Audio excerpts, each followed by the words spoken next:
Mga balitang gigising sa inyong pagkakahimbing. Pupukaw sa inyong pananaw sa mga isyu ng lipunan sa araw-araw.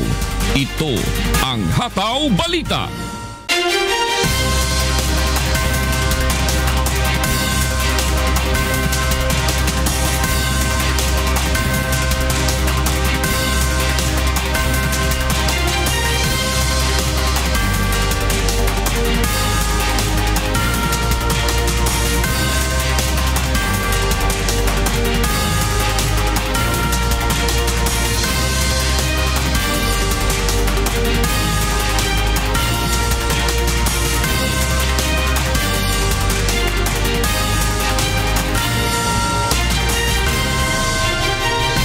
Alas 4:48 na po, magandang umaga, araw na po ng Martes. Oy, unang araw po sa buwan ng Nobyembre 2016. Sa ngalan po ni Kuya Daniel Razon, ako po si Jun Suriao.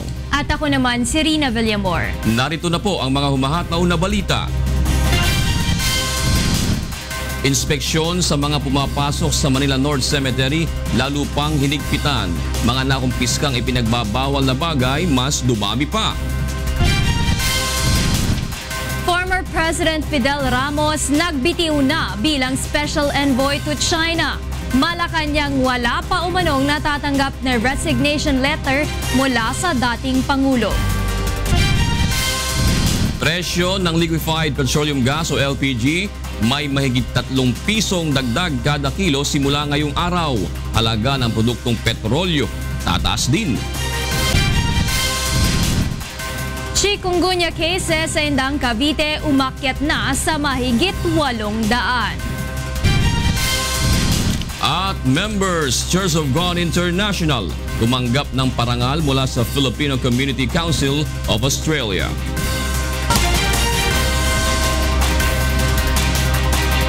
Nirespondihan ng UNTV News and Rescue Team ang banggaan ng 2 motorsiklo sa Central Service Road, Barangay Central, Tarlac City kagabi. Nagtamo ng pamamaga sa kanang sentido at mga gasgas sa iba't ibang bahagi ng katawan ang driver ng motorsiklo na kinilalang si Roman Masangke, 27 taong gulang.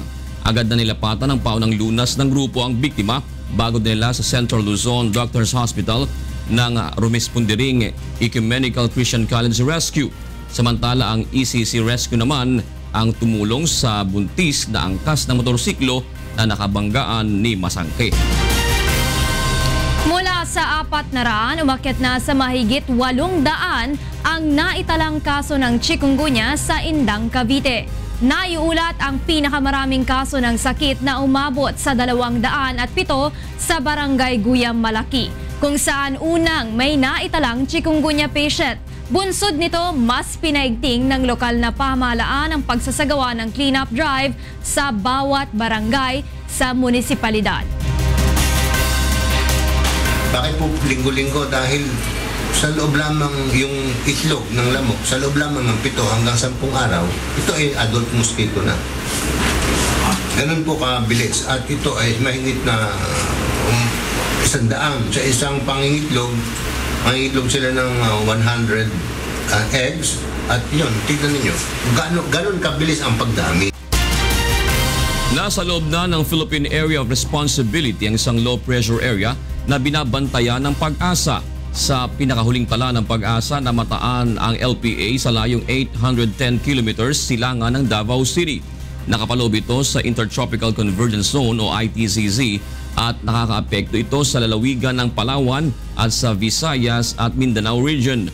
Makararanas ang mga naturang lugar ng maulap na kalangitan na may mahina hanggang sa katamtamang mga pagulan at pagkidlat pagkulog. Samantala bahagyang maulap hanggang sa maulap na papawirin na may mga pulu-pulong pagulan o pagkidlat pagkulog ang iiral sa Kamaynilaan at natitirang bahagi ng Luzon.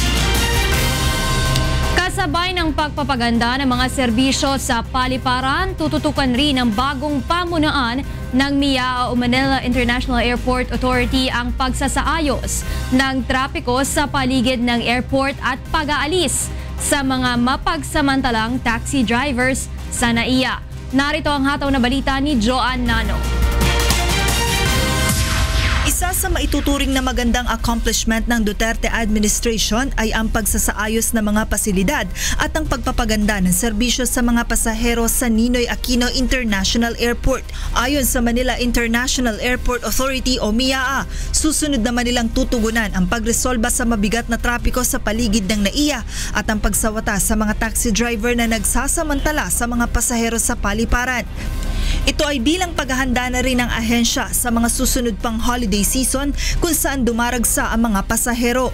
Sa ngayon ay nakikipag-ugnayan na sila sa Transportation Department para sa nasabing proyekto upang makaramdam ng ginhawa ang ating mga kababayang babiyahe papunta sa airport. Nanawagan rin sila sa mga pasahero na tulungan ang ahensya na maialis ang mga mapagsamantalang taxi driver. Kaya humingi ako ng tulong sa ating mga mananakay na wag po silang papayag na kontratahin ang kanilang pamasahe. Kailangan bayaran kung ano nasa taripa at kung gusto sila magbigay ng konting tip, di nasa kanila ho yun. May pakiusap rin sa Monreal sa mga driver na aniyay nakakasira sa imahe ng International Airport. Hindi man lang iniisip yung imahe ng ating mga bayan. Kailangan magtulungan tayo. Hindi namin kaya mag-isa to. Kailangan sila mag-cooperate at irespeto yung tamang dapat gawin. Kasi at the end of the day, it's the Philippines. It's our country who's being reflected. Para sa may mga nais na isumbong o i-report na anumang irregularidad sa NAIA, makipag-ugnayan lamang sa NAIA Customer Hotline sa mga numerong 877-1111 o mag-text sa kanilang text line number sa 0917-839-6262. Joan Nano, UNTV News and Rescue, Pasay City. Kamakailan ay ipinatatanggal ni Pangulong Rodrigo Duterte ang maraming police checkpoint lalo na at wala namang konkretong dahilan. Sinang-ayunan ito ni dating PNP Chief at ngayon Senador Panfilo Lacson at sinabing mas maiging magkaroon na lamang ng mobile police checkpoint kung saan mas visible ang mga pulis at nagpapatrolya. Ayon naman kay Presidential Communications Secretary Martin Andanar, bukas sila sa suwestyon na ito ng Senador na pagsugpo sa banta sa seguridad at mas mabuti itong paraan na hindi nakaabala sa publiko. May big-time price hike sa liquefied petroleum epektibo mamayang alas 6 ng umaga. 3 piso at 80 sentimo ang madadagdag sa kada kilo ng Petron Gasul o nasa 41 pesos na pagtaas sa halaga ng regular na tangke. Meron ding 2 pesos and 15 centavos na price hike sa kada litro ng Alto LPG. Samantala 3 piso at 41 sentimos naman ang itataas ng halaga kada litro ng Solane LPG. Magtataas din ng presyo sa mga produktong petrolyo ngayong araw ang ilang kumpanya ng langis. 10 sentimos ang taas presyo sa kada litro ng gasolina at diesel habang wala namang pagalaw sa halaga ng kerosene. Kabilang sa mga magpapatupad ng oil price hike ang Shell, Petron, Caltex, Eastern Petroleum, Flying V, Unioil, Phoenix Petroleum at Sea Oil. Ang oil price hike ay dahil pa rin sa paggalaw ng presyo ng mga produktong petrolyo sa pandaigdigang merkado.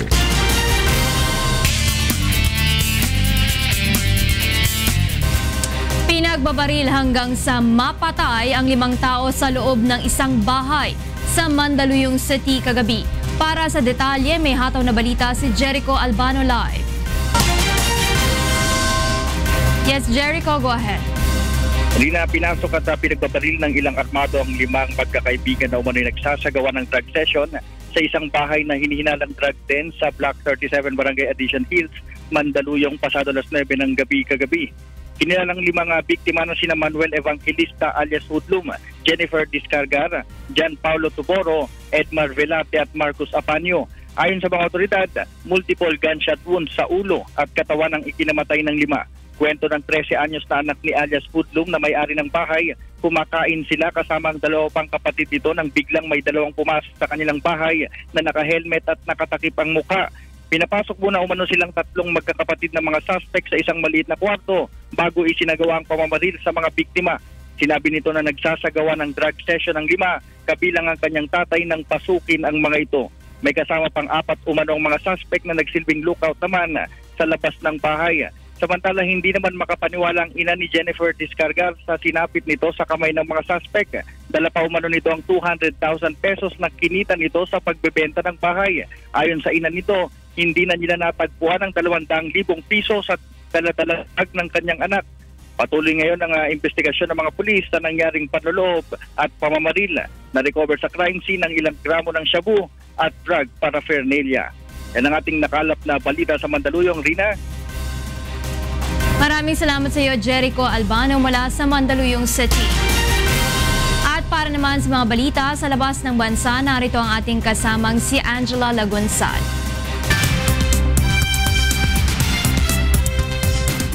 Yes, Angel, good morning. Good morning, Rina. And here are the news from different parts of the globe. Residents across India wake up to a blanket of smog as air quality deteriorates sharply overnight due to firecrackers during Diwali celebrations. Environmentalists say pollution levels were much higher in India's national capital, New Delhi, risking the health of its residents. Last night, all records were broken in Delhi. Our level of pollution was over 1,600, when the standard for safe level is 150. You are talking about a pollution level which is toxic, deadly for our bodies. And this is not only Diwali. Diwali is celebrated every year between the months of October or November. It usually causes an increase in the air and noise pollution level as bursting firecrackers has remained a significant tradition of the festival. The United Nations Children's Fund reports that 1 in 7 children suffer from high air pollution. Mary Jo Maliardo has the details. The UN Children Agency, or UNICEF, releases a study which says that about 300 million children, or nearly 1 in 7 worldwide, live in areas with high levels of outdoor air pollution. UNICEF says that children's growing bodies are most vulnerable to damage because of the air that is at least 6 times dirtier than international guidelines set by the World Health Organization. The WHO estimates that outdoor air pollution caused by factories, power plants, and vehicles using fossil fuels killed 3.7 million in 2012, while UNICEF says it is a major contributing factor in the deaths of around 600,000 children under 5 every year, causing illnesses such as pneumonia. Of the total, 220 million lived in South Asia. It identified the regions with satellite imagery developed by NASA. Because of this, UNICEF has called on almost 200 governments that will meet in Morocco this November for talks on global warming to take urgent action to reduce air pollution. The call is to improve the children's access to health care and to step up the monitoring of the air for everyone's health safety. Mary Jo Malariado, UNTV News and Rescue, Singapore. Hundreds of protesters marched in Seoul demanding President Park Geun-hye to step down over influence peddling scandal. The rally comes the day after Choi Soon-sil, the woman at the center of a South Korean political scandal, arrived to meet prosecutors. She is facing allegations of using her friendship with President Park Geun-hye to influence state affairs and gain benefits. Park is in the 4th year of a 5-year term. The crisis has sent her public support to an all-time low, with more than 40% of an opinion polls respondents saying that Park should resign or be impeached.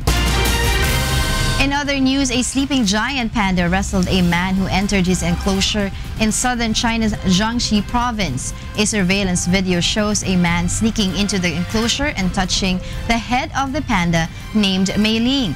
Mei Ling is a 12-year-old male panda of over 120 kilograms. Mei Ling got up and ran towards the man to push him to the ground. After more than 5 minutes wrestling with Mei Ling, the man managed to escape from the enclosure. Witnesses say the man left the zoo and was not found, and no one, even the panda, got injured. And those are the latest news from around the world at This Morning. Back to you, Rina. Lesson learned, do not fool around with the panda. Thank you so much, Angel. Samantala, oras na po para sa huntahan sa Radio La Verdad 13:50. Bet and Jokas, ready na kahit holiday. Hi, good morning. Good morning. Rina, magandang umaga. Good morning, Wala ka Tito namang June and Tita Rina. Bet, wala ka namang hinanakit ngayon? Wala na. Wala akong nakikita. Alam mo naman si Tita Bet, ano yan professional yan. Alam mo, dapat maya-maya pa ako papasok. Kaya na yan. Dapat nasa mikro Ikaw naman lang ako. pinabayaan mo kahapon. Mamaya-maya pa dapat ako pupunta dito kasi pinatawag na ako kasi mag-news na. Then, tsaka ano, Hayaan ko mag-umpisa kung mga 10 minutes. ayaw niyo pumunta, kaya ko naman simulan eh. Ayun. Tsaka kaya ko rin magbasa ng balita.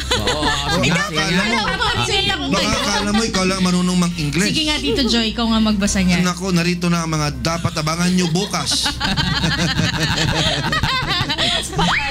May question ako. Totoo ba yung sinabi ni Porky sa akin kanina na holiday na din bukas? Wala pang deklarasyon.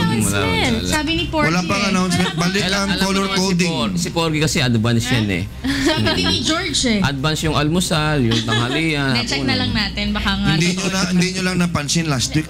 Hindi nyo lang napansin last week. Ako lang nakakita. Pero tahimik si Porky. Ang dami niyang pera last week. Wow, Nakabenta parang ng di ko alam yan. Nako, dalawang attache case ang nabenta. Binisipin niyo naman ba yan? Dalawang attache case na relo. Tapos nang binayaran siya, akala niya hindi ko nakikita, pinapanood ko siya. Ang bilis pinasok sa bulsa niya. At medyo tumingin siya sa langit para akala mo wala na may nangyari. Pero alam mo maganda kay Porky kahit na ganun kahit ganyan lang yan. Ha? Nagpapakain yan. Magpapa-Daniels nga daw yan mamaya. Nagdadala siya ng breakfast sa amin palagi sa Alam mo yan, bariya lang yun. Ganun Pero siya. ako hindi ko pa naranasan yun. Hindi ka daw mabait sa kanya, Tito Joy. Alam mo, kadalasan ako pa nga nang papakain sa kanya. Grabe naman yan. Kaya kailangan siguro ipapakain na lang natin sa isda yan. Ganun ba? Itatapong ko yan sa Manila Bay. Ayan. Yari ka. Ano na tayo? Trabaho na tayo. Narito na po mga dapat abangan sa ikalawang paghataw ng mga balita. Biktima ng motorcycle accident sa Nueva Ecija, tinulungan ng UNTV News and Rescue Team. Inspeksyon sa mga pumapasok sa Manila North Cemetery, lalo pang hinigpitan. Mga nakumpiskang ipinagbabawal na bagay, mas dumami pa. Ilang sementeryo sa Pampanga, lubog pa rin sa baha. Former President Fidel Ramos nagbitiw na bilang special envoy to China. Malacanang wala pa umanong natatanggap na resignation letter mula sa dating Pangulo. At Members Church of God International tumanggap ng parangal mula sa Filipino Community Council of Australia. At yan po mga dapat abangan sa ikalawang paghataw ng mga balita. Ako po si Beth Santiago. At ako naman si Jose Castigador Jr. Balik sa inyo dyan sa studio, June and Dorina. Maraming salamat, Bella Jocas. At yan po ang unang paghataw ng mga balitang araw po ng Martes sa 1 ng Nobyembre 2016. La la la la.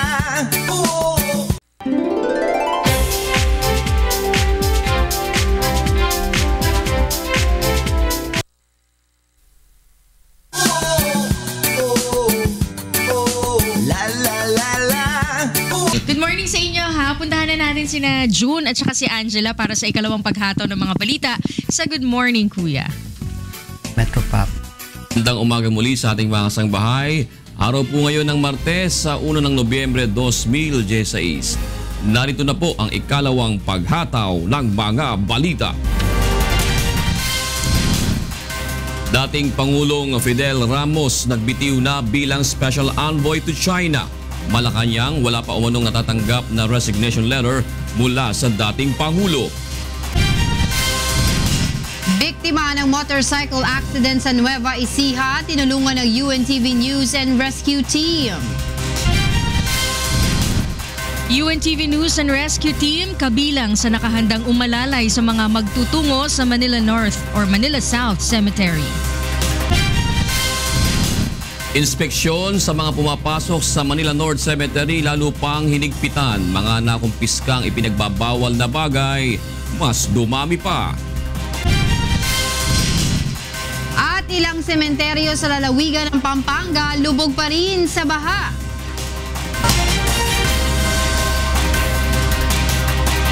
Tinulungan ng UNTV News and Rescue Team ang isang lalaking sugatan sa motorcycle accident sa Cabanatuan City kagabi. Narito ang hataw na balita ni Grace Doctolero. Papauwi na sana sa kanilang bahay si Rodrigo Taghak, 36 anyos, nang bumanggang sinasakyan itong motorsiklo sa isang kotse pasado alas 7 kagabi sa kanto ng Barangay Luna sa Cabanatuan City. Nagtamo ang biktima ng malalim na hiwa sa kanang pisngi at gasgas sa kanang kamay. Nilapatan ng pangunang lunas ng UNTV News and Rescue Team ang mga tinamong pinsala ng biktima. Tumanggi na itong magpadala sa ospital o magpahatid sa kanilang tahanan, kaya naman hinintay na lamang ng grupo na sunduin ito ng kanyang mga kaanak. Ayon sa inisyal na investigasyon ng mga otoridad, nagkabanggaan ang magkasalubong na kotse at motorsiklo sa kanto ng Barangay General Luna. Aminado naman ang motorcycle rider na nakainom ito ng alak bago ang aksidente. Papasok po yung kotse sa gawing kanto ng General Luna sa highway po ng Maharlika. Wala namang tinamong pinsala sa katawan ang driver ng kotse na tumanggi ng magbigay ng pahayag. Grace Doctolero, UNTV News and Rescue, Philippines. Kabilang ang UNTV News and Rescue Team sa mga nakadeploy na rescue unit sa Manila South Cemetery. Nakahanda po ang grupo na umalalay sa ating mga kababayan sakaling mga ilangan ng mga ito ng tulong medikal. Mula sa Makati, may hatol na balita si Jericho Albano live. Good morning, Jericho. June, patuloy nga na nakaantabay ang iba't ibang rescue units at kabilang nga ang UNTV News and Rescue Team dito sa Manila South Cemetery para nga sa mga ngailangan ng tulong ngayong araw. Pagpasok pa lang ng gate ay may mga nakapwesto ng mga rescue sa loob ng sementeryo at nasa loob naman ng sementeryo nasa loob ng sementeryo ang command center ng UNTV News and Rescue Team at ang ambulance ito kung saan mabilis makahihingi ng tulong ang publiko. June, mayroon ding wheelchair para sa posibleng mga ngailangan nito. Nakahanda din ang grupo para mag-check ng blood pressure. Taunan ng ginagawa ng grupo ito, June, para umalalay nga sa mga ngailangan ng tulong. Samantala nanatili namang mahigpit ang seguridad sa Manila South Cemetery. Nasa halos 100 pulis ang patuloy na nagbabantay sa paligid ng sementeryo. Kabilang dito ang ilang tauhan ng Manila Police District Explosive Ordnance Division para magbantay sa posibleng banta ng terorismo. Kasama din sa nagbabantay ng seguridad dito ang mga tauhan ng Philippine Marines at Air Force. Mula kahapon, nasa 20 na ang nahulihan ng matatalim na bagay habang nasa 5 lamang ang nahulihan ng flammable materials. Bago pa lang pumasok ng sementeryo ay nakumpiska na ito ng mga otoridad. Sa tala ng Manila Police District, umabot sa mahigit 15,000 ang mga bisitang dumagsa sa Manila South Cemetery kahapon. Ayon sa mga otoridad, posibleng aabot na lang sa 10,000 ang bibisita ngayong araw. Kahapon ay wala namang naitalang untoward incidents at sa kabuuan June, ayon sa mga otoridad ay naging mapayapa naman sa ang bisperas ng undas dito sa Manila South Cemetery. Sa ngayon June ay mangilan-ngilan pa lang ang dumarating dito sa sementeryo dahil maaga pa. Sa ngayon ay umulan dito at hindi naman kalakasan. Yan ang sitwasyon dito sa Manila South Cemetery, June. Maraming salamat, Jericho Albano. Lalo pang hinigpitan ng mga otoridad ang inspeksyon sa mga pumapasok sa Manila North Cemetery. Kaugnay nito, mas dumami naman ang mga nakukumpiskang ipinagbabawal na bagay na ipinapasok sa sementeryo. Mula sa Manila North Cemetery, may hatol na balita si Reynante Ponte live. Good morning, Reynante. Ating mga kasabahay, patuloy na nga ang pagdating ng ating patuloy na nga ang pagdating ng ating mga kababayan dito sa Manila North Cemetery, and as of 5:30 umabot na nga sa 250,000 na mga tao ang pumunta. Naging mababa ito, June, kumpara ng nakaraang taon dahil ayon sa mga otoridad, marami na nga ang pumunta noong weekend pa lang at natuto na din sila na huwag sumabay sa pagdagsa ng mga tao. Sa pagmamonitor din ng City Health Office, 5 pa lamang ang naitala nilang nabigyan ng medical assistant ng hinimatay dahil sa sobrang init. Stricto ding ipinatutupad ng mga otoridad ang pag-inspeksyon sa mga pumapasok sa sementeryo at sa ngayon nga nakakumpiska na ang mga pulis ng 2 intoxicating substance, 284 na flammable materials, 195 gardening tools, 1 playing cards at 8 deadly weapons. Nagpaalala naman ang Manila Police District sa ating mga kababayan na isecure o siguraduhing ligtas mula sa masamang loob ang kanilang bahay na maiiwan ng walang tao, lalo na kung uuwi sa malayong lugar ang buong pamilya.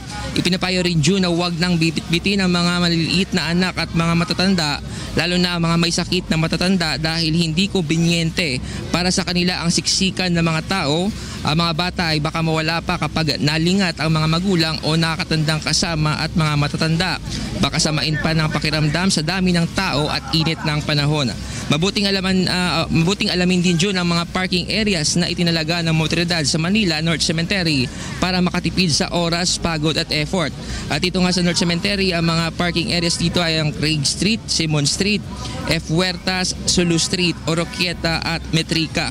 Dahil nga madami na din nga ang pagdating ng mga tao dito June ay tumaas na nga din ang presyo ng mga bulaklak at mga kandila sa mga oras na ito at asahan na dadagsan na nga ang mga tao sa mga darating na oras. Yan muna ang update mula dito sa Manila North Cemetery. Balik sa iyo, June.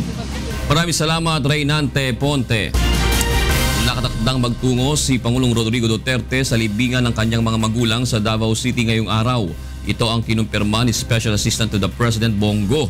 Tuwing undas, nakaugalian na ng Pangulo ang pagbisita sa puntod ng mga magulang na sina dating Davao Governor Vicente at Soledad Duterte. Samantala, nag-deploy na ng mga tauhan ng Presidential Security Group sa lugar para sa seguridad ng Pangulo at kanyang pamilya.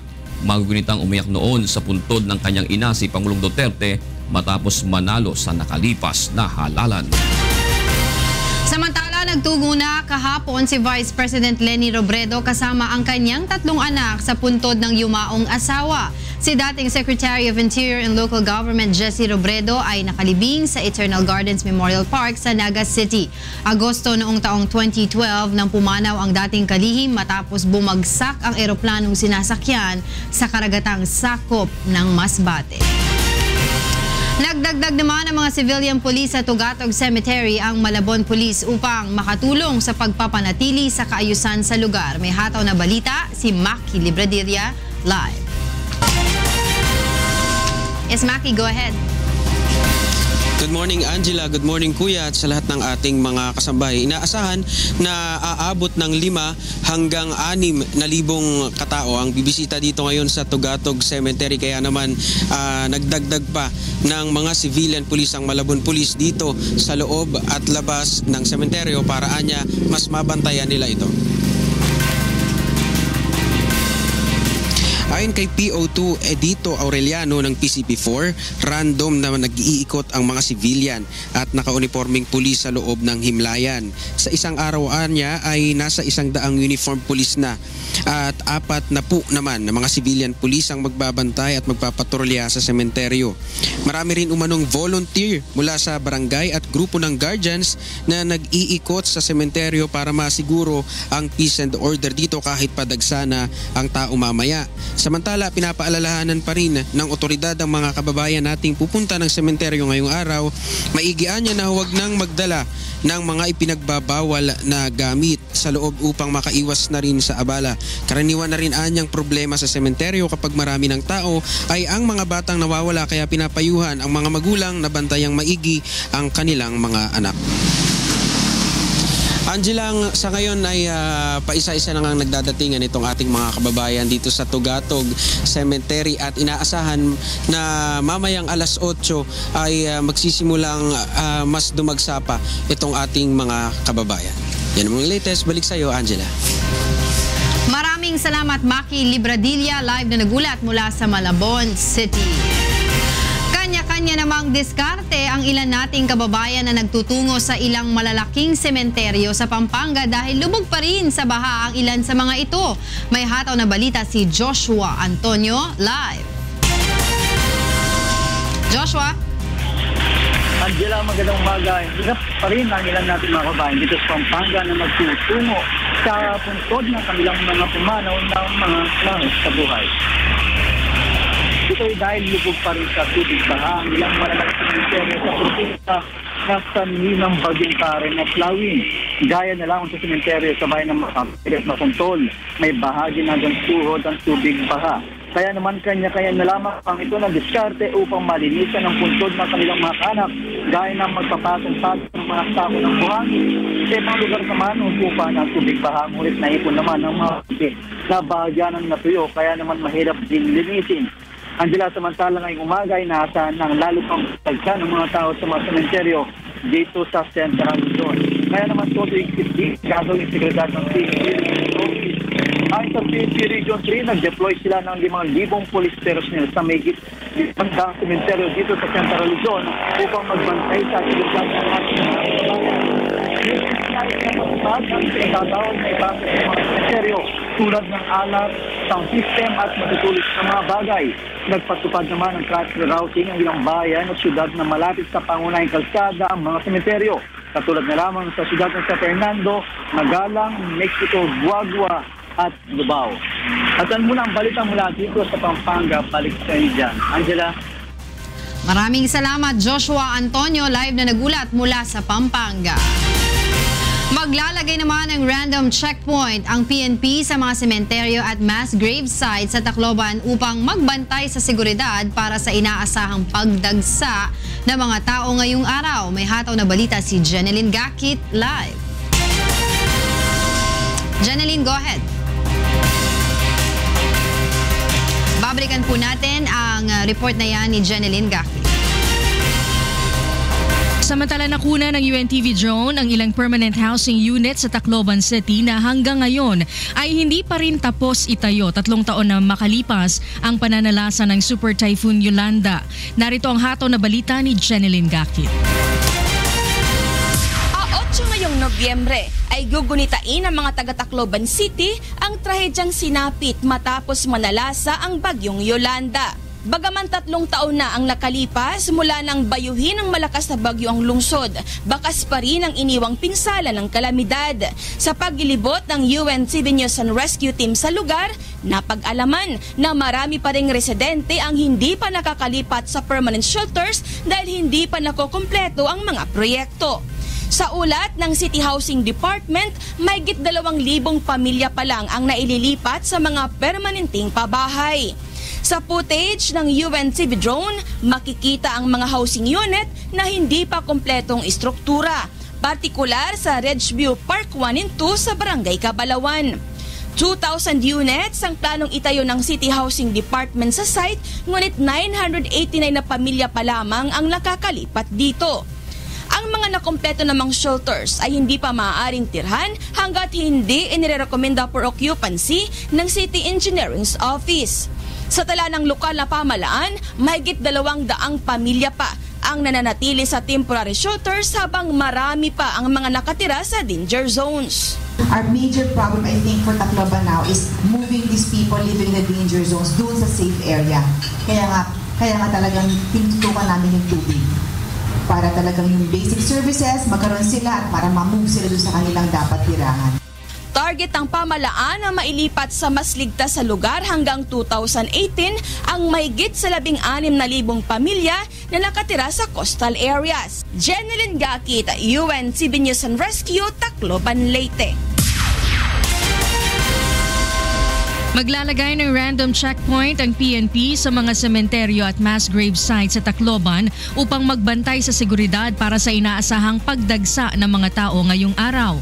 May hataw na balita si Jeneline Gakit live. Jeneline, magandang umaga. Yes, mapay na agabet, inaasahang ang pagdagsa ng mga tao sa iba't ibang mass grave sites sa Leyte, kabilang na ang nasa Holy Cross Mass Grave Site, Barangay Basper, Tacloban City, maging sa ginawang Yolanda Mini Memorial Site sa Rotonda sa Barangay Fatima. Dito nakalibing ang halos 6,000 biktima ng bagyong Yolanda noong 2013. Kaya naman minabuti ng City Police at Traffic Operations Management Enforcement and Control Office na maglagay ng random checkpoint sa mga kalsadang papasok sa mga naturang sementeryo at mass grave sites. Ito ay upang maiwasan na makapagsamantalang mga masasamang loob sa sitwasyon. Mahigit sa 200 na mga pulis ang dideploy ng PNP Region 8 para sa pagpapatupad ng security plan hindi lamang sa Tacloban City, kundi sa iba pang mass grave sites sa buong Leyte Province at Samar area. Nananawagan naman ang mga otoridad sa publiko na agad isuplong sa mga itinalaga nilang assistance desk sa iba't ibang lugar ang mga kahinahinalang bagay, tao at pangyayari. Bukod sa mga sementeryo ay babantayan rin ng pulisyang ilang kalye pati na ang mga paliparan at pantalan para naman sa mga agad na babalik ng Maynila at iba pang lugar pagkatapos ng long weekend. Samantala, Bes, ilang aktibidad naman ang nakatakdang isagawa sa November 8 bilang paggunita naman po yan sa ikatlong taon ng pananalasa ng Bagyong Yolanda. At yan muna ang ating update mula rito sa Tacloban City. Balik sa'yo, Beth. Maraming salamat sa iyo, Jeneline Gakit, na nag-ulat ng live mula sa Tacloban City. Sa iba pang balita, umaasa ang pamahalaan ng Pilipinas na magtutuloy-tuloy na ang malayang pangingisda ng mga Pilipino sa Bajo de Masinloc o Scarborough Shoal. Narito ang hataw na balita ni Rosalie Coz. 4 na taon na ang nakakalipas mula ng kubkubi na tuluyang pagbawalan ng Chinese Coast Guard at Chinese Navy ang mga Pilipinong mangingisda sa Scarborough Shoal o Bajo de Masinloc. Isa ito sa mga pinag-aagawang teritoryo ng Pilipinas at China sa West Philippine Sea. Subalit noong nakalipas na linggo, nagsimula ng magbalikan at malaya ng nakakapamalakaya ang mga Pilipinong mangingisda doon, bagaman nananatiling nakabantay ang mga barko ng Chinese Coast Guard. Ayon kay Presidential Security Advisor at dating Armed Forces of the Philippines Chief Hermogenes Esperon, nasa lugar din naman ang Coast Guard Forces ng Pilipinas para bantayan ang mga Pilipinong mangingisda. Coast Guard, nakakapunta rin naman sa atin doon. Coast Guard lang nandun sa kanila yan, Coast Guard din tayo. Umaasa ang pamahalaan ng Pilipinas na magtutuloy-tuloy na ang magandang sitwasyon sa lugar kahit wala pang formal na kasunduan ang dalawang bansa. Wala ring kondisyong hinihingi ang China kapalit ng pagpapahintulot na makapasok sa Scarborough Shoal ang mga Pilipino. Walang kondisyon kasi wala pa tapos-tapos na. It's ongoing. Sinabi naman ng Chinese government na patuloy ng pinag-uusapan ang pagbuo ng fishery at fishing industrial cooperation ng Pilipinas at China na kabilang sa mga tinalakay sa pagdalaw ni Pangulong Rodrigo Duterte sa China kamakailan. Ipinahayag din ni Chinese Foreign Ministry spokesperson Lu Kang na posibleng bumalik na sila sa konsultasyon at pagtutuunan ng pansin ang pagbuo ng kooperasyon upang maresolba ang maritime dispute sa West Philippine Sea. Rosalie Coz, UNTV News and Rescue, Philippines. Muling pinuna ni dating Pangulong Fidel Ramos si Pangulong Rodrigo Duterte sa usapin ng climate change dahil sa hindi nito pagsang-ayon sa Paris Agreement on Climate Change. Naniniwala si Ramos na isa itong malinaw na pagkakamali ni Pangulong Duterte. Dagdag pa nito, mistulang pagbabaril sa sarili at sa mahigit 100 milyong Pilipino ang hindi pakikiisa sa Paris Agreement. Samantala, iginagalang naman ng Malacanang ang mga pahayag ng dating Pangulo. Ayon sa palasyo, dapat ding respetuhin ng publiko ang pagkakaiba sa estilo at pamamaraan ng dalawa sa usapin ng climate change. Una nang sinabi ni Pangulong Duterte na hindi siya pabor sa Paris Agreement na layong pigilan ang pag-unlad ng mga developing countries tulad ng Pilipinas, gayong ang mga industrialized at developed countries ang matagal nang sumira sa kalikasan dahil sa greenhouse emissions. Samantala, nagbitiw na si former President Fidel Ramos bilang Special Envoy to China. Magugunit ang personal na pinili ni Pangulong Duterte si Ramos bilang kinatawan ng Pilipinas sa pakikipag-ugnayan sa China. Ayon sa lumabas na ulat, nagbitiw ang dating Pangulo matapos ang matagumpay na pagbisita ni Pangulong Duterte sa China dahil sa umano'y pag-take over na ng mga opisyal ng pamahalaan. Dagdag pa ni Ramos, nagawa na niya ang kanyang tungkulin na makatulong sa pagpapanumbalik ng pagkakaibigan ng dalawang bansa. Ngunit ayon sa Malacanang, wala pa silang natatanggap na resignation letter ni former President Ramos. Hindi rin totoo na wala nang maibabahagi ang dating Pangulo sa relasyon ng China sa Pilipinas. Ayon kay Presidential Communications Secretary Martin Andanar, mas kailangan ngayon ng expertise ni dating Pangulong Ramos upang matiyak na mapapanatili ang anumang nasimula na ni Pangulong Duterte sa pagbisita nito sa kalapit na bansa. Naman sa mga balita sa labas ng bansa, narito ang ating kasamang si Rina Villamor. Rina, good morning. Good morning, Angela. Here are the latest news from different parts of the world. At least 20 people were killed after a bus carrying patients to a hospital hit a truck in the Brazilian state of Paraná. The bus, which was carrying about 30 people, collided with a milk transport truck on Brazil's PR-323 highway in Cafezal do Sul city. The truck driver and all 19 bus passengers were all killed. The bus belongs to the health ministry of the city of Altonia, and it was carrying patients and their accompaniments to a hospital in Umuarama. The cause of the accident is still under investigation. Over 200 sub-Saharan African migrants forced their way over a barbed wire fence into Spain's North African enclave of Ceuta, clashing with Spanish police. 32 migrants are treated in a hospital for minor injuries after pushing their way through 2 gates, while 3 Spanish policemen have also needed medical attention. Ceuta is one of Spain's enclaves in Morocco. It is a hot spot for African migrants making their way to Europe, either by climbing over the barriers around them or swimming along the coastline. The European Union and Canada signs a controversial trade deal despite the last-minute hurdle. Bianca Quijano has the news. The European Union and Canada signed a trade agreement on Sunday to boost economic growth and create jobs, after weeks of delays due to opposition in Belgium. The agreement was signed in Brussels after a meeting between Canadian Prime Minister Justin Trudeau, European Council President Donald Tusk, and European Commission President Jean-Claude Juncker. According to the deal, EU member states and Canada will exempt each other from customs duties on almost 99% of goods, including food and automobiles. By scrapping almost all import duties, European exporters of industrial and agricultural goods will save up to 500 million euros every day. The two sides will expand trade volumes in many fields in the future, including industrial and agricultural products, which are of huge importance to strengthen their trade cooperation. With greater access to European markets, Canadian businesses can continue to grow and create more of the jobs Canadian families need.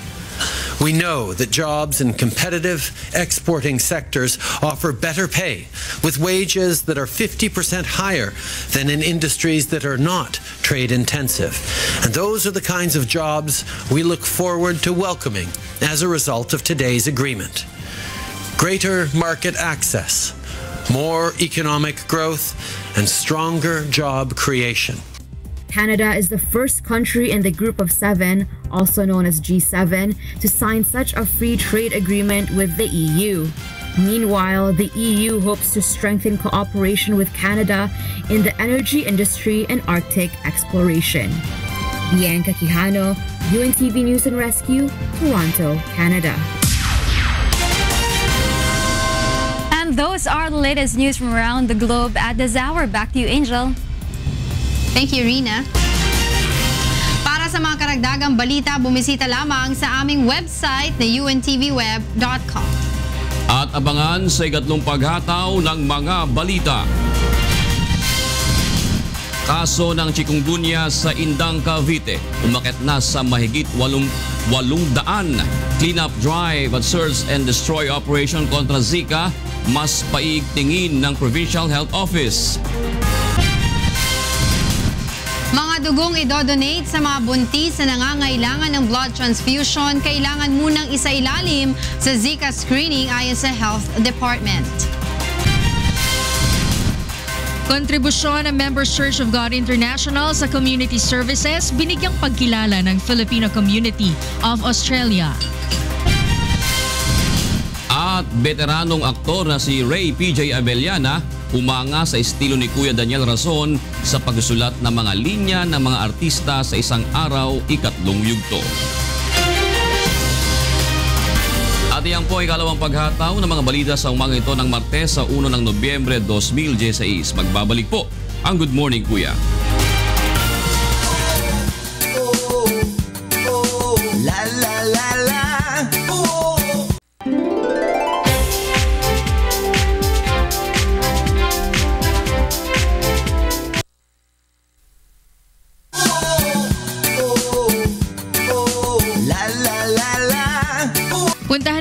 sina Kuya at Angela para sa ikatlong paghataw ng mga balita. Salamat sa inyo dyan, Beth and Jocas. At magandang araw po ng Martes, November 1, 2016 na tayo. Ngayon po ay maraming bakante sa kalsada. Kaya, at meron din mga sarado. May mga mall ba sarado? Ngayon wala akong alam. Bukas ang mga malls? Mall bukas. Ha? Yung iba. Bukas. Talaga? Bukas ba ang mall? Bukas. Di ba bukas? Okay, sige. At holiday kaya ang ibig sabihin wala tayong coding. Wala. Kaya, bukas pa sila maghahanda. Pero maluwag ang kalsada kasi marami sa atin ay mga nasa probinsya, yung iba nagbabakasyon, yung iba ay sinamantala ang long weekend. Sabayan pa rin po tayo napapakinggan sa Radyo La Verdad 1350, ang UNTV Radio. At live din tayo sa ating Facebook account at sa untvweb.com via live streaming. At ganoon din po ang ating UNTV mobile app na libreng maida-download ninyo sa iOS and Android. Para sa ating mga kasambahay na ngayon pa lamang nagbukas ng kanilang mga telebisyon, narito na po ang mga hataw na balita sa umagang ito. Kaso ng chikungunya sa Indang, Cavite, umakyat na sa mahigit 800. Clean-up drive at search and destroy operation kontra Zika, mas paigtingin naman ng Provincial Health Office. Mga dugong idodonate sa mga buntis na nangangailangan ng blood transfusion, kailangan munang isailalim sa Zika screening ayon sa Health Department. Kontribusyon ng Members Church of God International sa community services binigyang pagkilala ng Filipino Community of Australia. At veteranong aktor na si Ray PJ Abellana humanga sa estilo ni Kuya Daniel Razon sa pagsusulat ng mga linya ng mga artista sa isang araw, ikatlong yugto.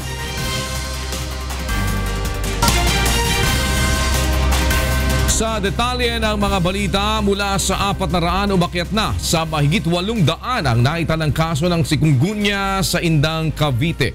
Bunsod nito ay mas paigtingin pa ng lokal na pamahalaan ang pagsasagawa ng clean-up drive sa bawat barangay sa munisipalidad.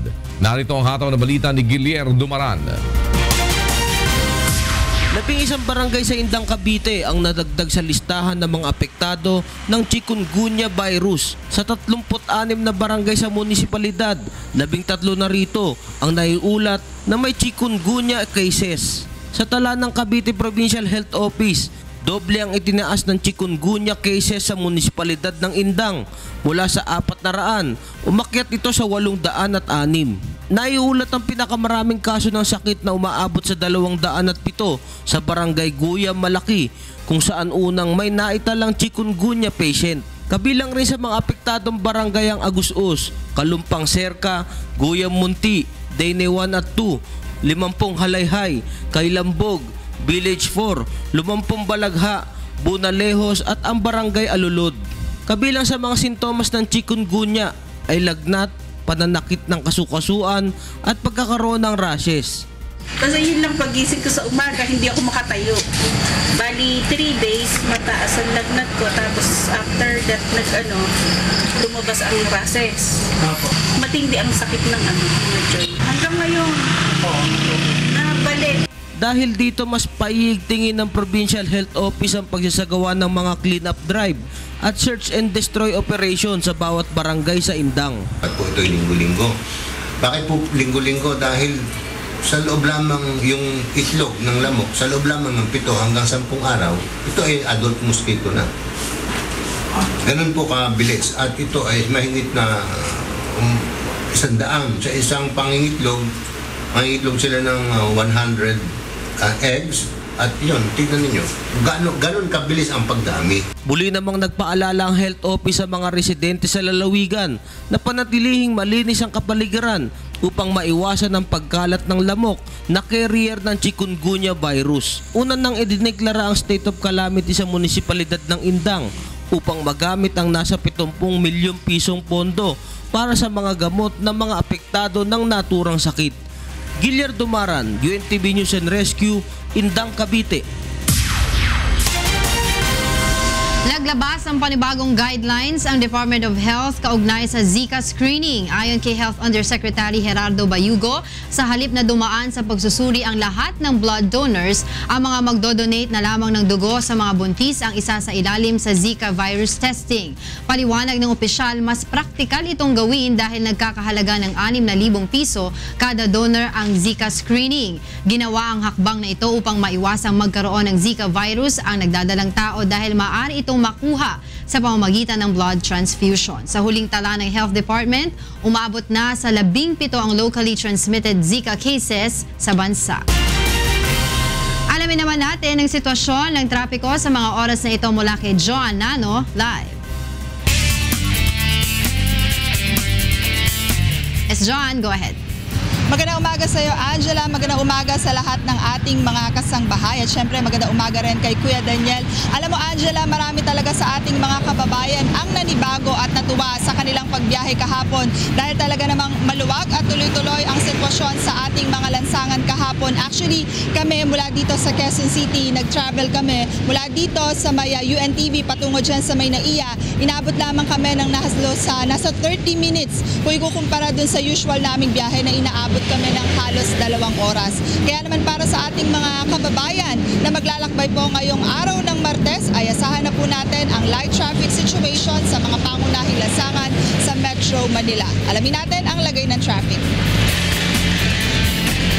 Sa mga kababayan natin na maglalakbay dito sa EDSA, sa mga babaybay po dito sa may EDSA southbound, magiging maluwag at tuloy-tuloy po ang inyong pagbiyahe sa mga oras na ito para po sa mga manggagaling dyan po sa may Balintawak patungo po ng area po ng TAF.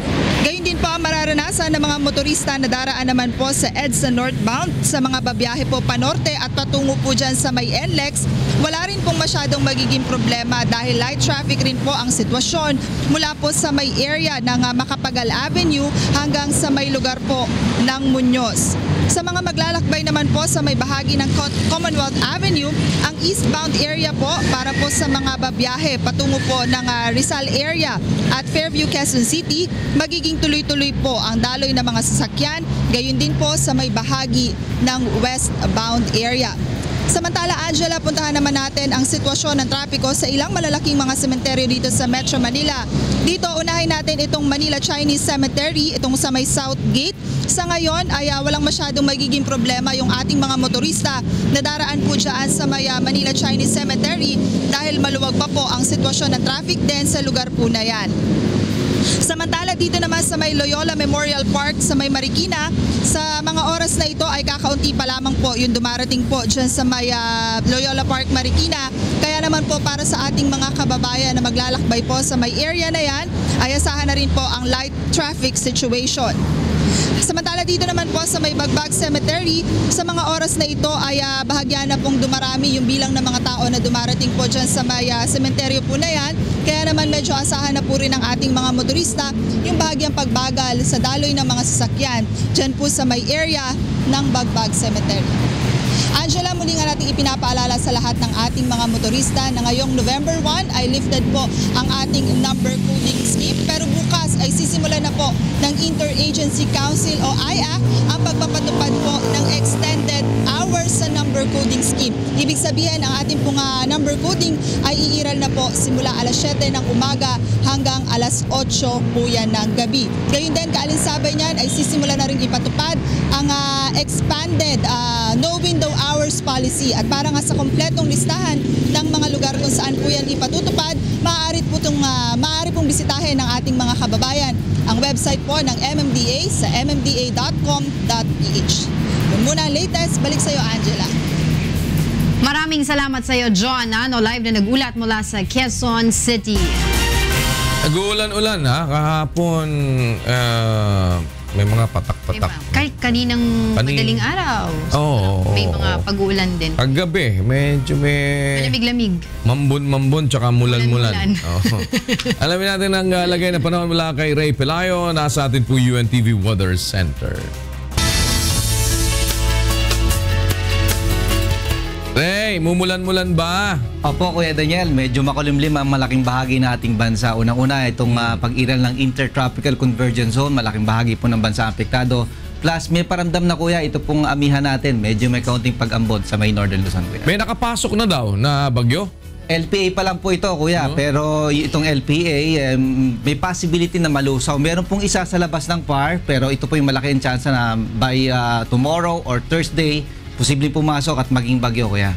So wala pang bagyo today. Wala pa po. So ang Metro Manila ba ay meron ng inaasahang pag-ulan ulit ng mas malakas kaysa kahapon?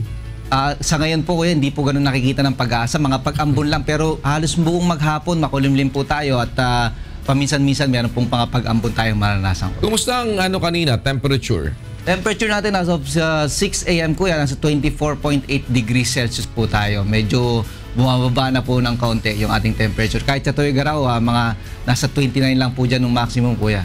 Kasi November na eh. Apo. Diba dapat ngayon talaga nararamdaman mo na din ng malamig ang simoy ng hangin. Yes. Posible nga po kuya, ayon sa pag-asa na bumaba ng 10.4 ang temperatura sa Baguio pag ito pong amihan season natin. At dahil meron din po tayong inaasahan na posibleng magkaroon ng weak La Nina kuya. Pero ang tinitignan nating isa dito, pagka ganitong mga panahon, bumababa nga yung temperature, tumataas naman ang pollution. Yes, yeah. Dahil po napipigil kuya, medyo makulimlim po tayo. So isa pong nagiging caution na tapos yung galing pa po dyan sa Indonesia, may mga usok po na napupunta po dito. Nahahatak po ng mga circulation natin, ng mga bagyo. So minsan napupunta po dito sa Pilipinas, lalo na sa Mindanao. Nag-check ka ba ng pollution level natin ngayon? So far kuya, medyo may mga problema po yung ibang natin, mga gauge natin sa DENR at yan po ang isang ginagawa nila ng paraan ngayon. Although meron tayong online, pero hindi po ganun ka-accurate yung kanila pong machine ngayon kuya. Kasi pag tinignan mo yung mga kalapit na bansa dito sa Asia, napakataas ng kanilang polusyon at isa yan doon sa mga pinag-uusapan na nga ngayon. Kung makikita mo yung smog nila, grabe. At saka alam natin yung pagka nadali na naman ng mga forest fire, yung mga haze, minsan lumilipat. Tsaka nakakarating pa kung saan-saan. Yun ang galing ng Indonesia nung last time. Nakarating ng Singapore. Grabe. If you can remember kuya, lahat ng mga yung citizen doon talaga nakapas. Tsaka hindi mo nga, punta ka sa ibabaw ng MBS, hindi mo makakita yung sa Marina Bay Sands sa hotel, hindi mo makakita yung top nila nakalubog sa haze. Anyway, sige, alamin natin ang kabuuan ng ulat ng panahon mula kay Ray Pelayo sa ating UNTV Weather Center. Go ahead, Ray, please. Narito po magilagay ng panahon sa mga susunod na oras. Yung pong pinakadistansya nitong mga low pressure area. Una po yung nasa labas ng PAR, 1,925 km sa may silangan po yun ng Mindanao. Samantalang yung nasa loob naman ng PAR ay nasa 645 km silangan po ng Hinatuan, Surigao del Sur. Nakapaloob po ito sinatawag natin na Intertropical Convergence Zone na nakaapekto sa malaking bahagi ng ating bansa. At ang gale warning po ng Pag-asa, buong baybayin po ng Northern Luzon, mataas po ang mga pag-alon. Delikado na pumulaot yung mga sakyang pangisda at maliit na sakyang pandagat. At sa forecast naman po ng Pag-asa, yung Bicol region, yung Mimaropa, Calabarzon, makulimlim po ang lagay ng panahon at makakaranas ng mahina hanggang sa katamtamang pagulan. May mahina mga pagulan din sa area ng Cagayan at Ilocos Norte. Sa Metro Manila naman at nalabing bahagi ng Luzon, may mga tsansa na magkakaroon po ng isolated rain showers and thunderstorms. Ang temperatura po sa Science Garden sa Quezon City, maaari pong umabot sa 33 degrees Celsius ngayong araw. 29 sa Tuigaraw, Baguio po 15 to 24 at Puerto Princesa City sa Palawan hanggang 30 degrees Celsius. Makulimlim ang panahon sa Visayas at magkakaroon din po dyan ng light to moderate rains sa Iloilo City, 29 degrees Celsius ang maaari pong makita ng temperatura, 31 sa Metro Cebu and Tacloban City hanggang 29 degrees Celsius. Yung era po ng Mindanao, makakaranas din ng makulimlim na lagay ng panahon at mahina hanggang sa katamtamang pagulan ang maaari pong maranasan. Sa Cagayan de Oro City at Zamboanga City hanggang 31 degrees Celsius ang maaari pong makita ng temperatura, 32 sa Metro Davao. Alamin po natin lagay ng panahon sa mga karatig bansa ng Pilipinas. Unahin na po natin sa may area ng Seoul, South Korea. 2 to 8 degrees Celsius ang maaari pong makita ng temperatura ngayong araw. Malamig po yan, partly cloudy with light rains. Sa Tokyo, Japan naman po, sa 11 to 17, may mga pagulan din po dyan. Sa Taipei, Taiwan, ay may mga mahinang mga pagulan. Sa Beijing, China, 4 to 8 degrees Celsius ang temperature na maaari pong makitala, partly cloudy. At sa Hong Kong naman po hanggang 26 degrees Celsius ang temperature. Sa Bangkok, Thailand, may mga pag-ulan, pagkilat at pagkulog, 32 degrees Celsius ang temperature. Sa Vietnam naman po ay maaari pong makitala ang temperatura mga 25 to 32 degrees Celsius. At may mga pag-ulan din po maranasan lalo na sa may area po ng Ho Chi Minh. Sa Kuala Lumpur, Malaysia, maaari pong makitala ang temperatura ng 33 degrees Celsius with rain showers and thunderstorms. Halos ganyan din po magiging ng panahon sa may area ng Singapore. Sa Jakarta, Indonesia, 30 degrees Celsius ang temperature na maaaring makitala with cloudy skies and rain showers. Samantala, ang ating pong sunrise, 5:51 a.m. at naman pong sunset, 5:27 p.m. Yan ang ating ulat panahon. Umulan man po tumaraw, huwag natin kalilimutang pasalamatan ang Diyos na lumala. Balik po sa inyo. Maraming salamat, Ray Pelayo mula sa ating UNTV Weather Center. Balita naman sa iba't ibang panig ng bansa. Mula sa Davao City, iatid sa atin ni Victor Cosare ang ating mga balitang prom day. Mayang buntag, Victor. Mayang buntag, Kuya Daniel, o gani ang dugang pang mga balita gawas sa kauluhan.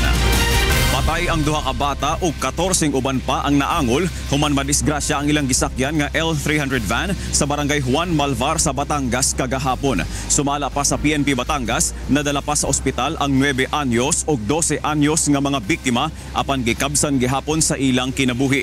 Matud pa sa usa sa mga miyembro sa pamilya nga mibalibad sa pag-atubang sa kamera, pauli na sila gikan sa pagkaligo sa dagat sa Anilao, Batangas sa dihang mawad-an og kontrol ang driver sa sakyanan nga maoy hinungdan nganong natumba kini og nahulog sa kanal. Padayon karon nga gitambalan sa ospital ang mga nasamdan sa maong aksidente. Kapin sa usa ka gatos og 50 ka mga piniriso sa Bulacan Provincial Jail ang nagbaton sa sakit nga tuberculosis sumala sa gihimong TB mass screening sa Department of Health. Si Nestor Torres alang sa maong balita. 3,300 inmates sa Bulacan Provincial Jail ang sumailalim sa isinagawang mass screening for tuberculosis ng Department of Health sa loob ng isang buwan. Batay sa resulta ng pagsusuri, 157 dito ang nagpositibo sa TB, kung saan ang 5 sa kanila ay malala na matapos madiagnose na mayroong multi-drugs resistance tuberculosis. Ayon kay Provincial Jail Warden Ferdinand Villanueva, ibinukod na ang mga nagpositibo sa sakit habang ginagamot ang mga ito. Ang gamutan natin doon sa TB is 6 months. 6 months. At meron tayong mga gamot, kompleto tayo ng mga gamot. At sa MDR naman ay bali 2 taon na gamutan. Samantala, matapos ang 6 na buwang libreng gamutan, ay hindi pa rin ihahalubilo sa iba pang inmates ang mga nagpositibo sa TB.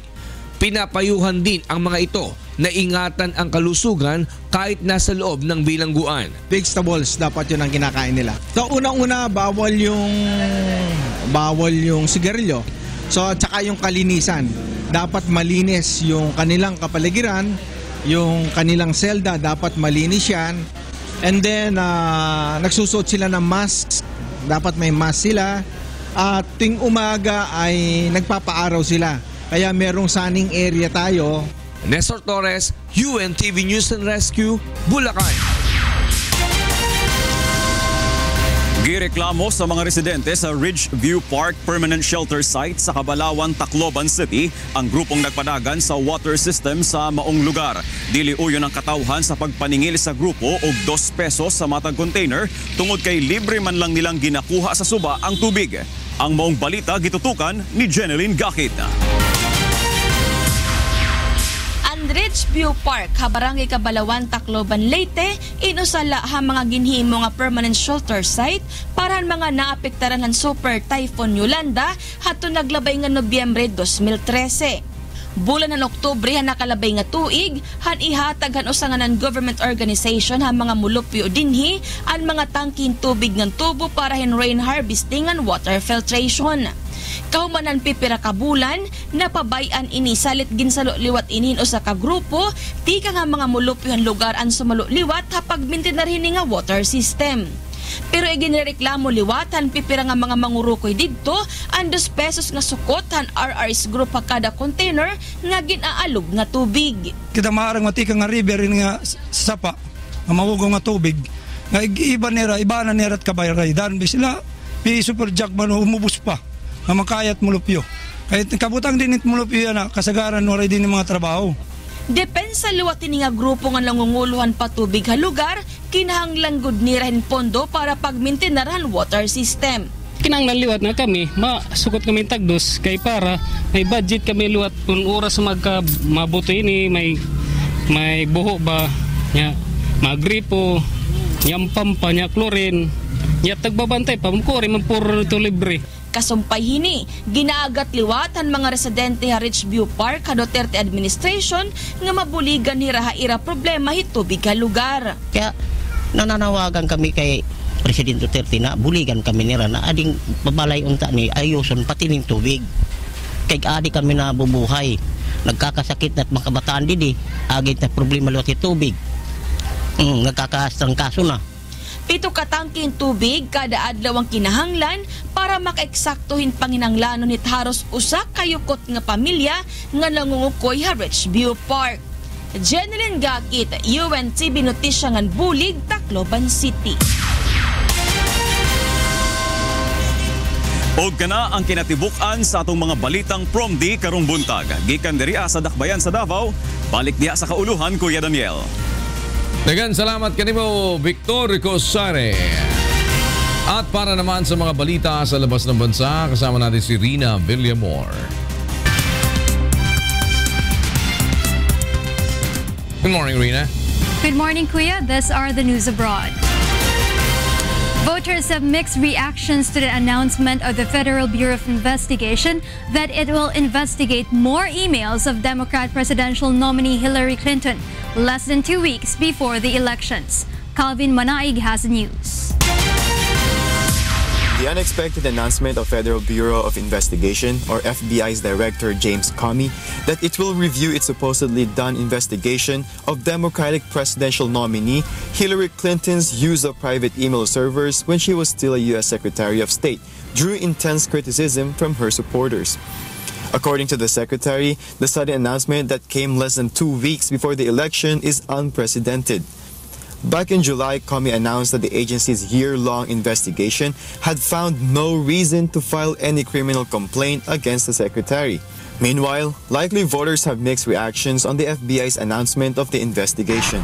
Because what about the ordinary people? They can get into trouble for doing the same things that was done here. And I feel very strongly about that part. And if you can't be truthful on emails, how can you be truthful to the American public? I think these emails have been just ongoing for the past election, and so it's not going to change my vote. The White House said on a statement that the director is not influencing the election. Josh, in the same way that I'll neither criticize nor defend Director Comey's decisions about what to make public in the context of this investigation, that's because I just don't have independent knowledge of the decisions that are made to release this information. According to Clinton's campaign, the ill-timing announcement would have little effect to the election, especially millions have already decided on who to vote and have gone for early voting, especially in important battleground states. Calvin Manaig, UNTV News and Rescue, Los Angeles, California. A 5.4 magnitude quake struck a large area of Colombia on Sunday without casualties or severe damage reported. The epicenter of the quake was located near the municipality of Colombia in the department of Huila to the southwest of the country at a depth of less than 30 kilometers. The tremor was felt in several cities to the center, southwest and northeast of the South American country of 49 million people. In other news, Russians in St. Petersburg pay tribute to the 224 people killed in a plane crash over Egypt's Sinai Peninsula 1 year ago. Mourners visit the modest block that bears the outline of a plane to place fresh flowers and toys around it. Leningrad region authorities says a memorial park will be open in Sevolosk in time for the second anniversary of the tragedy. The Airbus A321 had been returning the Russian holidaymakers from an Egyptian Red Sea resort because St. Petersburg when it broke up over Sinai Peninsula, killing everyone on board. The cause of the incident is still under investigation. And those are the latest news abroad. Later on, I'll be bringing you the latest in sports. Meanwhile, back to you, Kuya. Thank you, Rina.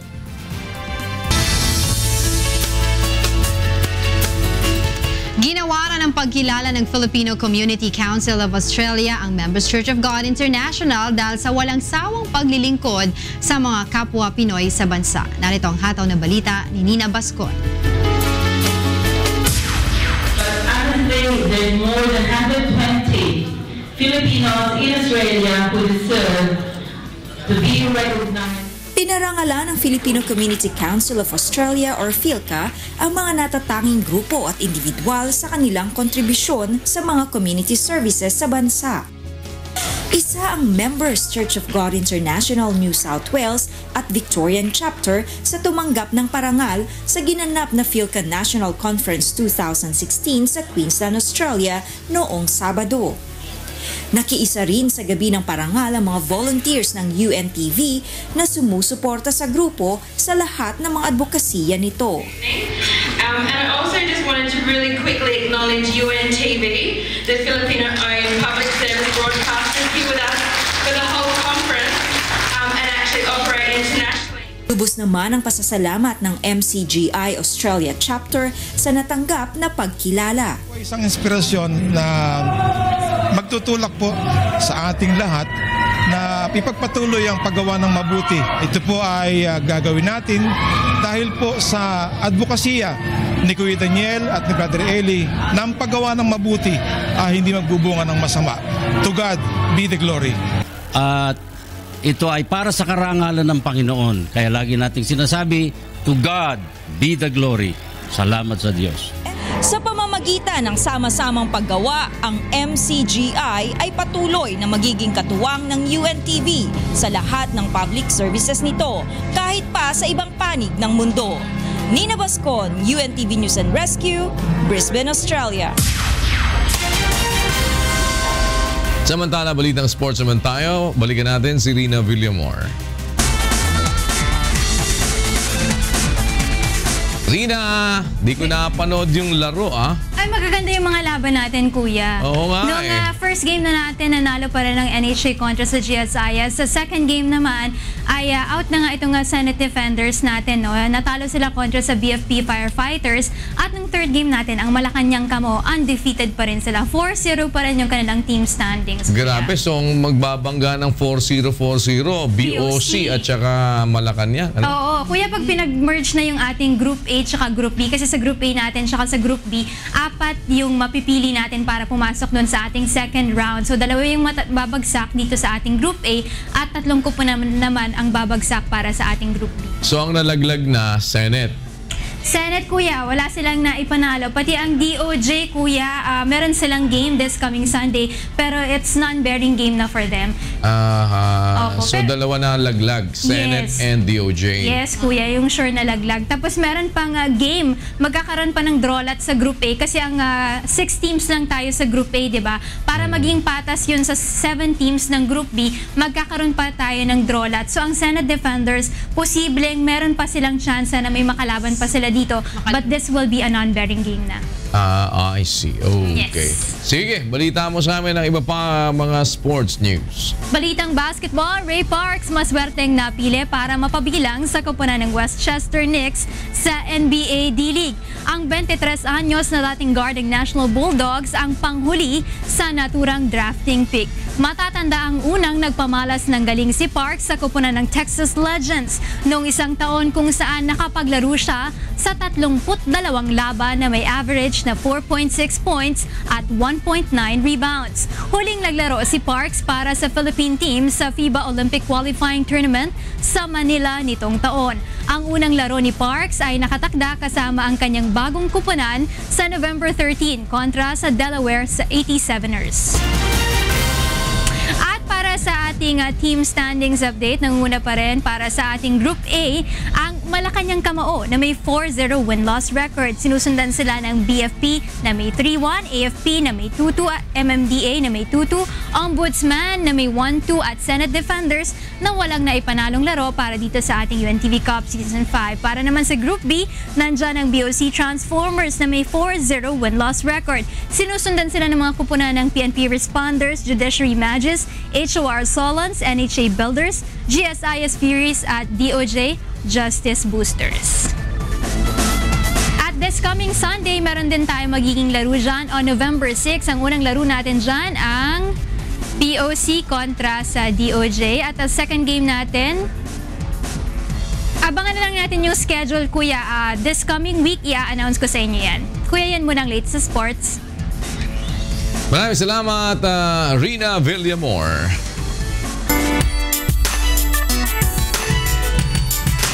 Napahanga ang veteranong aktor na si Ray PJ Abellana sa estilo ng direktor at manunulat ng pelikulang Isang Araw Ikatlong Yugto dahil sa malalim na palitan nila ng mga linya ni Kuya Daniel Razon. Alamin natin yan sa hataw na balita ni Brian Evangelista.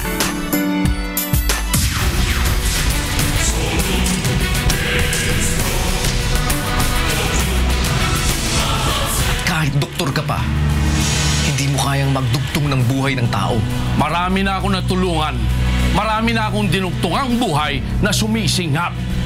Ikaw, anong nagawa mo? Gumawa ka naman ng mabuti ng hindi pakitang tao. Kahit isang araw lang. Ito ang kauna-unahang sagutan ni Kuya Daniel Razon at ng veteranong aktor at heartthrob ng 1980s na si Ray PJ Abellana na gumanap bilang congressman sa Isang Araw Lang the Movie Part 1. Dahil yung mga gawang linya ni Kuya Daniel, magaganda po.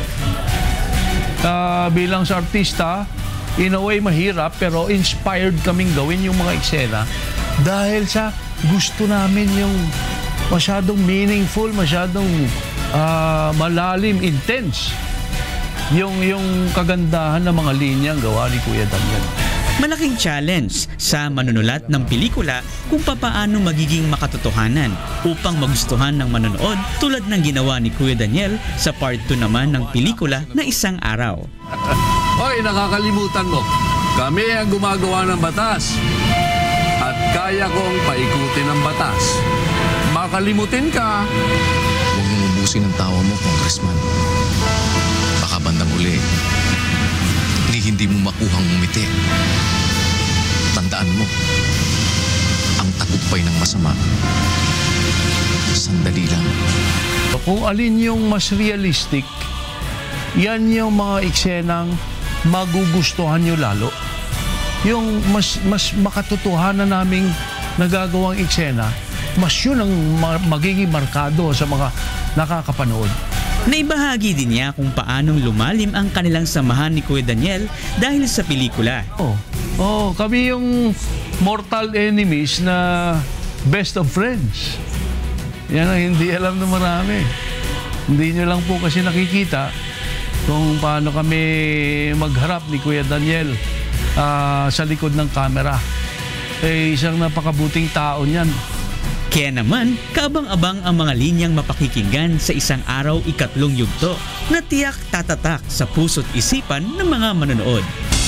Kung paanong mataas ang langit kaysa sa lupa, ganun ang isip ng Diyos kaysa sa atin.